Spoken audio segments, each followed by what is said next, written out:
කාටද කතා කරේ මෙච්චර වෙලාවක් ලයින් බිසිනේ. නැහැ මම දැන් දෙපාරක් තුන් පාරක් ගත්ත ලයින් බිසි. ඒවට ආන්සර් කරන්න බැරි වුණේ මගේ කෝල් එක. කාටද කතා කරේ කියලා කියන්නකෝ.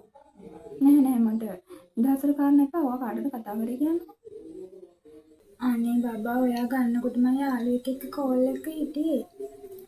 අනේ ඔව් ඉතින් ඔයා එකපාරයිනේ ගත්තේ. අනේ ඔව් ඉතින් මට ආන්සර් කරන්න බැරි වුණා. බනින්න එපා. හෙලෝ මේ. හරි ඔයා කාට කතා කරත් කමක් නැහැ. ඔයා යාළුවෙක්ට හරි ඔයාගේ දෙමව්පියන්ට හරි කාට කතා කරත් මට ප්‍රශ්නයක් නැහැ. ඔයා දැන් හොඳ කෙනා වගේ මට ඉක්මනින් ස්ක්‍රීන්ෂොට් එකක් එවන්නකෝ කතා කරපු කෝල් ටයිම් එකත් එක්කම. මට ওই ස්ක්‍රීන්ෂොට් එකක් මේ දැන් එවන්න. එවන්න බැරි කමක් නැහැ නේද? නෑ මේ දැන් එවන්නවා මට. මොකද්ද? ස්ක්‍රීන්ෂොට් එකක් දාන්න. හා එන්න බබා මම ඔයාලට දැන් ස්ක්‍රීන්ෂොට් එකක් එවන්නම්. ඔයා ෆෝන් එක තියන්නකෝ මම එවන්නම්. තව දෙයක් අමතක වුණා. මට ඔයා WhatsApp මේ ලොකේෂන් ෂෙයා කරන්නකෝ. ඔව් මේ දැන්. මින් ඉදිරියට ඔයා කොහේ ගියත් නැතත් මට WhatsApp ලොකේෂන් එක එවන්න ඕන. ඔයා ඉන්න තැන මට බලා ගන්න ඕන. ඔව් අනිවාර්යෙන් ඒ දේවල් කරන්න ඕන. නීති දානවා අර මෙහි කියලා හිතන්න එපා. මේ මගේ හැටි. ඔයාලට මගෙත් එක්ක ජීවත් වෙන්න පුළුවන් නම් මගෙත් එක්ක ඉන්න. බැරි නම් ඔයාලට කැමති තීරණ ගන්න උගත් පුළුවන්. ඔව් WhatsApp ලොකේෂන් එවන්නකෝ. මොකද්ද? WhatsApp ලොකේෂන් ෂෙයා කරන්නද?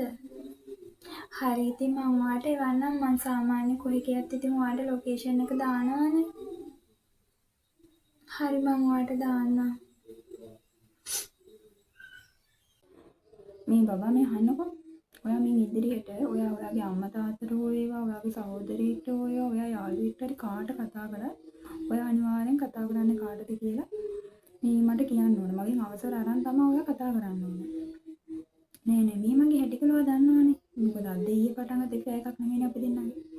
ඔව් ඔයා අනිවාර්යෙන් කාටද කතා කරන්න කියලා මගෙන් අවසර අරන් තමයි ඔයාට එන කෝල් එකක් උන තාන්ස කරන්න පුළුවන්. මේ මගේ හැටි. නීති දානක හිතන්න එපා. මේ මගේ හැටි.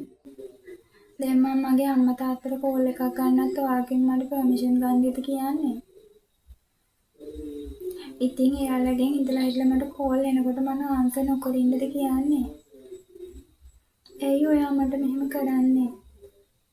අනේ ප්ලීස් ඇති. මට මෙහෙම කරන්න එපා. අනේ මැනිකෝ තවත් මේ විදිහට මට නීති දානවා නම් මේ විදිහට මගේ නිදහස නැති කරනවා නම් මේකෙන් දෙකෙන් එකක් තීරණයක් ගන්න වෙයි. ඔව් නැත්නම් මගේ ජීවිතේ නැති වෙයි. දැන් අවුරුදු කීයක් මම ඔයා මැත්තේ ඉන්නවද කියන්නකෝ. තවත් මට බෑ මේක ඉවසන්න. මොකද්ද? මැරෙනා නෙමෙයි මේකට විසඳුම මේ ඉපැයක නතර කරනවත් ජීවිතේ නැති කර ගන්නවත් නෙමෙයි. ඔයා මං කියන විදිහට ඉන්න.